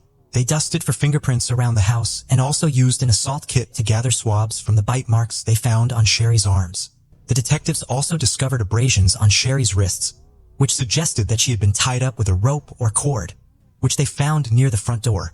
It was clear she had fought so hard that her fingernails broke off in the struggle, adding to the horror. They also uncovered evidence that she had been shot 3 times in the chest. This shocking revelation led them to conclude that despite all her other injuries, the gunshots were ultimately what caused her death. One bullet had gone through Sherry's body, leaving an exit wound on her back, while the other 2 were found inside her. It was clear they were shot from a .38 caliber handgun fired at very close range. Adding to the mystery, detectives found a colorful quilted blanket on a chair in the living room. It had 2 holes and powder burns, which suggested that it was used to muffle the sound of the gunshots. With all this evidence, the police swiftly concluded that this was no ordinary crime. It was a botched robbery gone terribly wrong. According to the police, it seemed like at least 2 criminals broke into Sherry's apartment, but they didn't expect her to be there. So a fierce struggle broke out between them and Sherry, who fought bravely until the end. Several clues pointed toward a robbery gone wrong. First, Sherry's car was missing from the garage, indicating the robbers' intent to steal.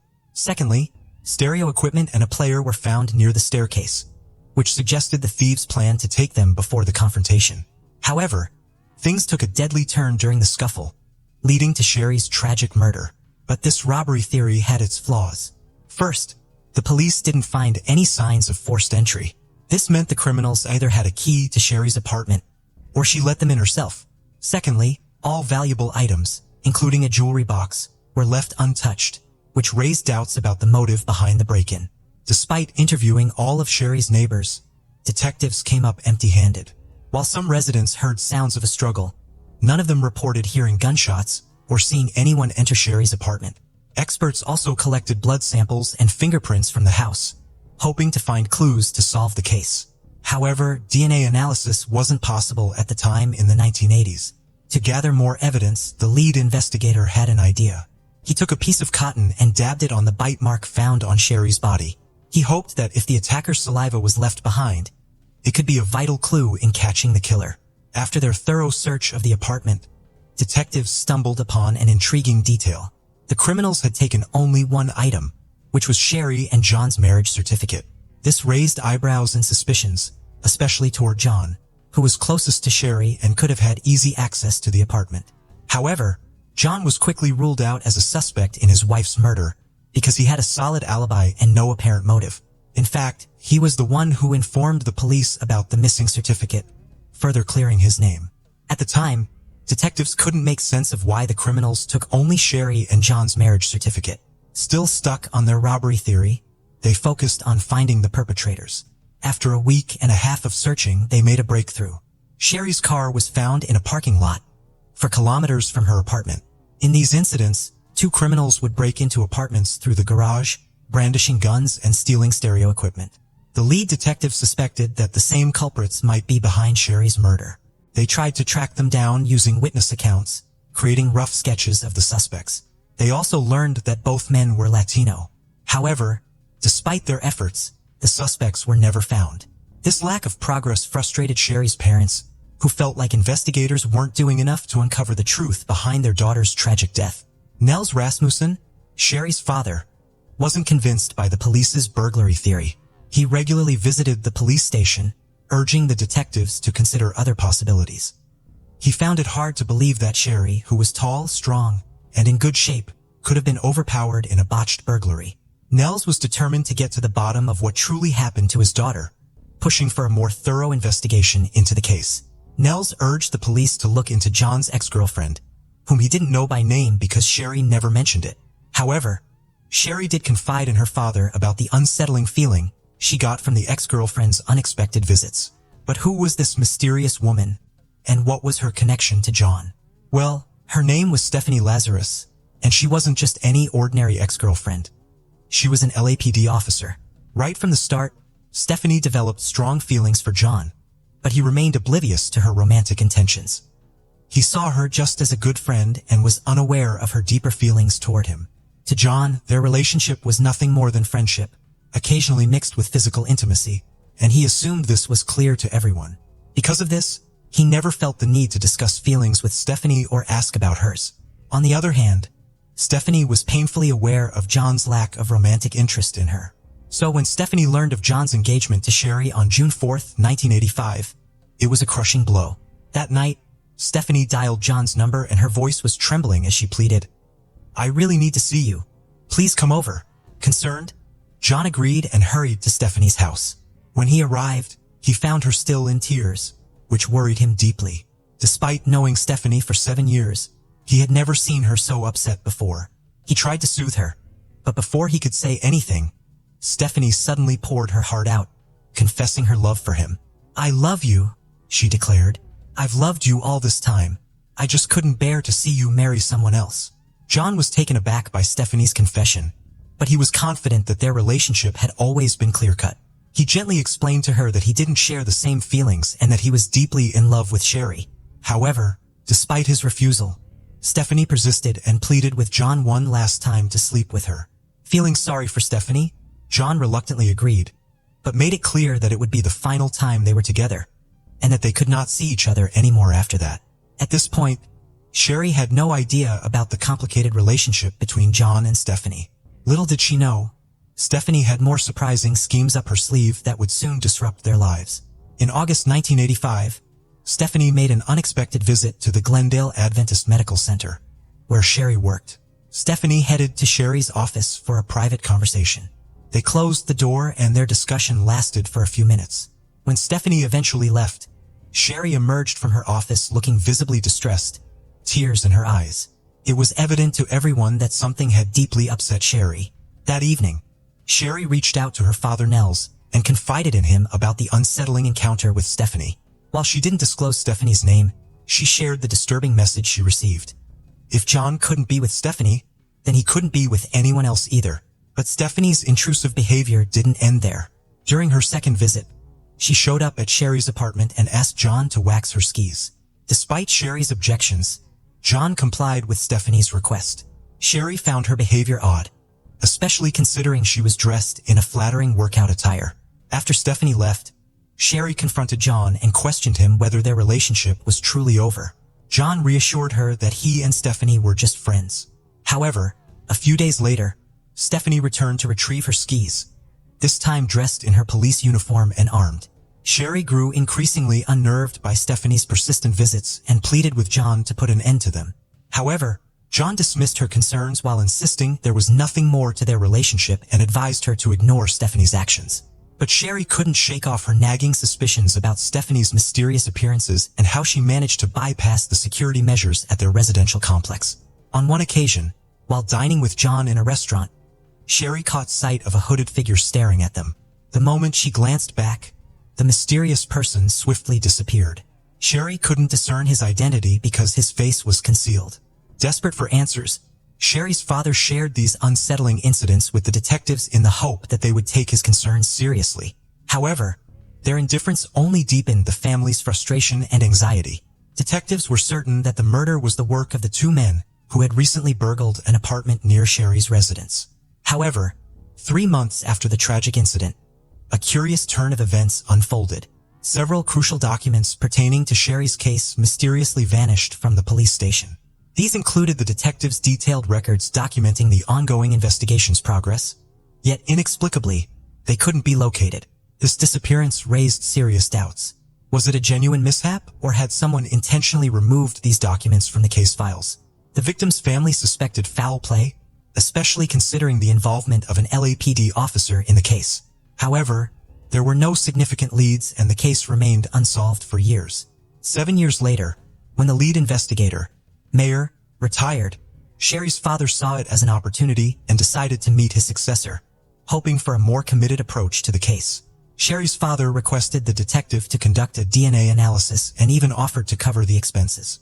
However, the detective dismissed the idea, deeming it pointless because they didn't have a suspect to compare the DNA profile with. The detective asked him to move on, maintaining their belief that Sherry's case was simply a botched robbery. Meanwhile, John moved on with his life and started a new family. However, a peculiar turn of events occurred when he reconnected with Stephanie, and they made plans to travel to Hawaii together. But just before their trip, something unexpected unfolded. John contacted the police himself, inquiring about any new evidence that would link Stephanie to Sherry's murder. It turned out that John suspected Stephanie's involvement in Sherry's murder and was determined to seek justice for her. However, he kept this suspicion to himself for years and hesitated to speak about it, even though he continued his intimate relationship with Stephanie. 3 years later, she married a fellow officer and they adopted a daughter together, relocating to Simi Valley. Despite her impeccable reputation, Stephanie continued to meet John regularly and maintain their relationship.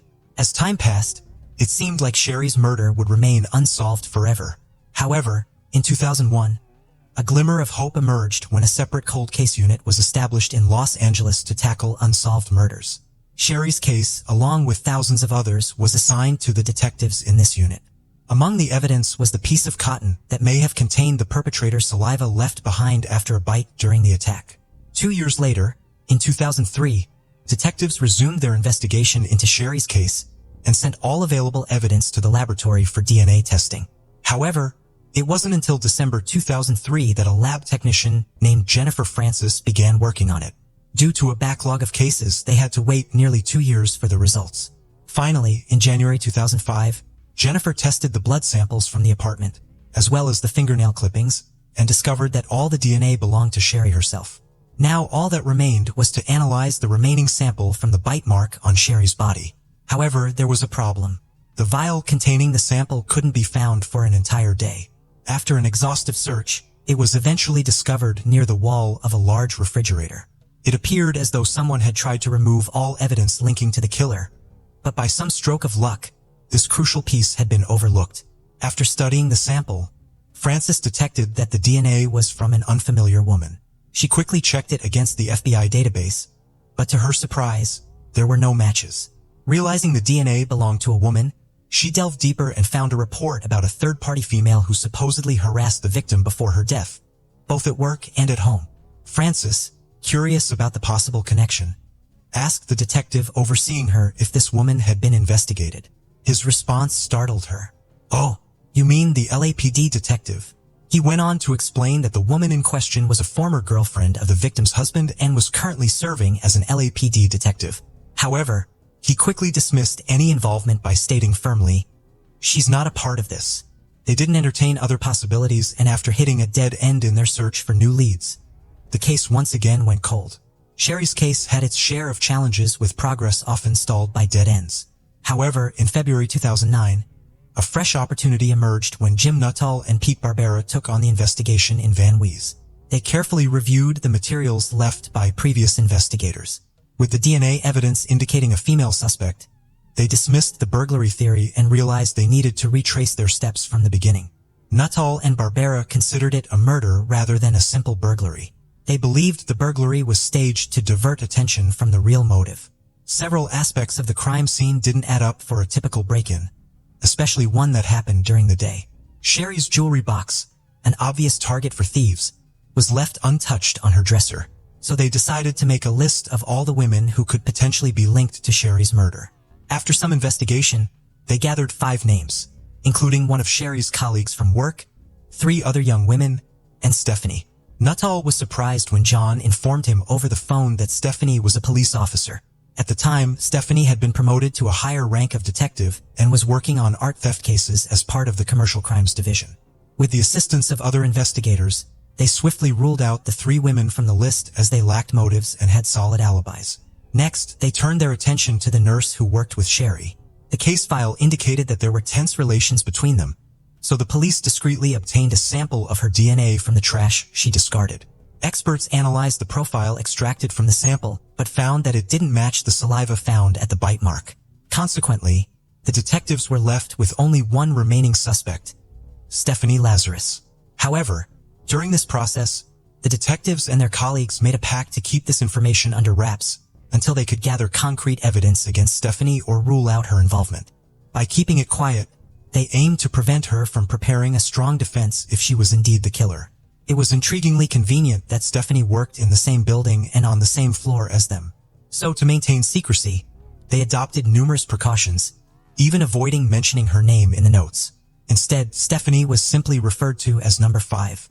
As they delved deeper into Stephanie's life during the mid-1980s, they stumbled upon their first intriguing discovery. During the time of the murder, Stephanie owned a Smith & Wesson Model 49.38 caliber revolver, the same type of gun used to shoot Sherry. Additionally, investigators discovered that Sherry had frequently complained about Stephanie's odd and sometimes aggressive behavior. The plot thickened when they learned that Stephanie had broken into Sherry's gated community and even into her apartment on multiple occasions. In a final blow, the detectives uncovered that just 2 weeks after the murder, Stephanie made a peculiar report at the police station. She claimed that her car, parked near the pier, had been broken into, and among the stolen items was a .38 caliber revolver. This revelation raised eyebrows among investigators, especially considering the circumstances surrounding Sherry's murder.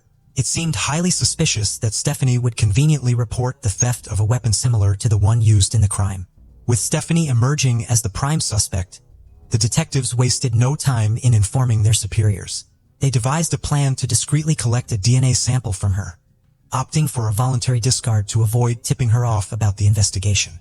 For a whole week, undercover officers shadowed Stephanie's every move and waited for the perfect moment. Then, on May 28, 2009, their chance finally arrived. Stephanie and her stepdaughter popped into a cafe for a quick snack. As soon as they exited, the officers swiftly swooped in and grabbed the glass Stephanie had sipped from. Without hesitation, they sent it straight to the lab for analysis, hoping it would finally crack the case wide open. The following day, the lab delivered the results, and it was a bombshell. The DNA from Stephanie's glass was a perfect match to the DNA found at the bite mark from Sherry's body. It confirmed what the detectives had suspected all along. Stephanie was indeed Sherry's killer. The revelation sent a chilling possibility that Stephanie may have been behind the disappearance of crucial documents from the initial investigation and erased any trace of her involvement. However, the undeniable DNA results left no room for doubt. With little time for contemplation, the investigators swiftly shifted their focus to developing a plan for Stephanie's arrest. The detectives even thought over the idea of apprehending Stephanie at her residence, but the thought of confronting her while she was with her husband and stepdaughter seemed fraught with risk. Instead, they brainstormed on how to compel someone of Stephanie's rank to surrender their weapon. Eventually, they hit upon a brilliant solution. The basement of the police department housed holding cells meant for temporary detention of criminals, where anyone entering had to surrender their weapon. This ingenious plan provided the perfect opportunity to safely arrest Stephanie without complications of her family being involved. Now, to lure Stephanie to the basement holding cells, the detectives devised a clever plan. On June 5, 2009, 2 detectives approached her with hidden microphones. They told her they had arrested a suspect who might have intel on stolen paintings. Since Stephanie was experienced in dealing with art thefts, they sought her expertise. Stephanie willingly agreed to assist and accompanied the detectives to the basement where the suspect was purportedly held. As she surrendered her weapon, the first part of the plan fell into place. However, upon reaching the interrogation room, Stephanie was in for a surprise. Instead of finding a suspect, the detectives meticulously and cautiously began revealing their cards one by one. The detectives began by gently prodding Stephanie's memory, allowing her to share more about her past experiences.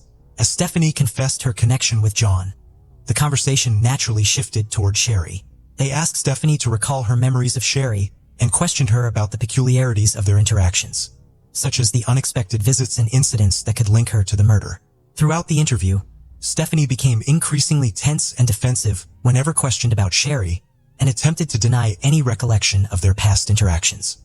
Despite her efforts to deflect and evade, Stephanie inadvertently revealed enough information about their history.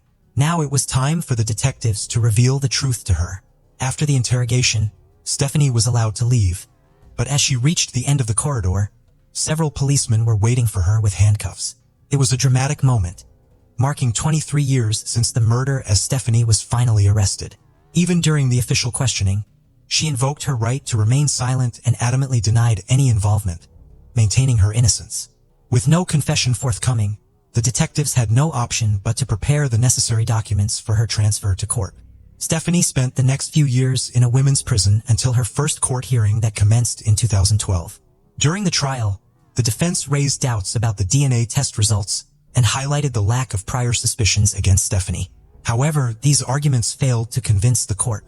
The prosecution presented their theory, alleging that on the day of the murder, Stephanie waited for John to leave for work before entering Sherry's apartment. Once inside, she confronted Sherry, which resulted in the struggle that moved downstairs. Ultimately, Stephanie incapacitated Sherry by breaking a vase over her head before fatally shooting her. Then she staged a fake burglary scene to cover her tracks and left the scene after taking their marriage certificate. In her house, they stumbled upon a journal from the mid-1980s filled with entries detailing her love for John and her distress over his relationship with Sherry. However, there was no mention of her gun being stolen. Additionally, her computer history revealed multiple searches for John's name during the late 1990s. These findings added weight to the prosecution's case, painting a clearer picture of Stephanie's obsession with John and her potential motives for the crime. On March 8, 2012, Stephanie's fate was sealed as the jury declared her guilty of murder. The courtroom fell silent as the judge handed down a sentence of 27 years to life in prison, with an additional 2 years for using a service weapon. Stephanie was finally behind bars and John had moved on with his life. It's tragic to think that she took Sherry's life and ruined 3 lives in the process. But for what? In the end, Stephanie's attempts to make John love her were futile, and now she finds herself unhappy as well. If it weren't for dedicated detectives who took up the case, Sherry's story might have remained buried in dusty archives. But thanks to their expertise and the power of DNA evidence, justice was finally served. Sherry's parents finally found solace knowing that the person who took their daughter away from them was behind bars.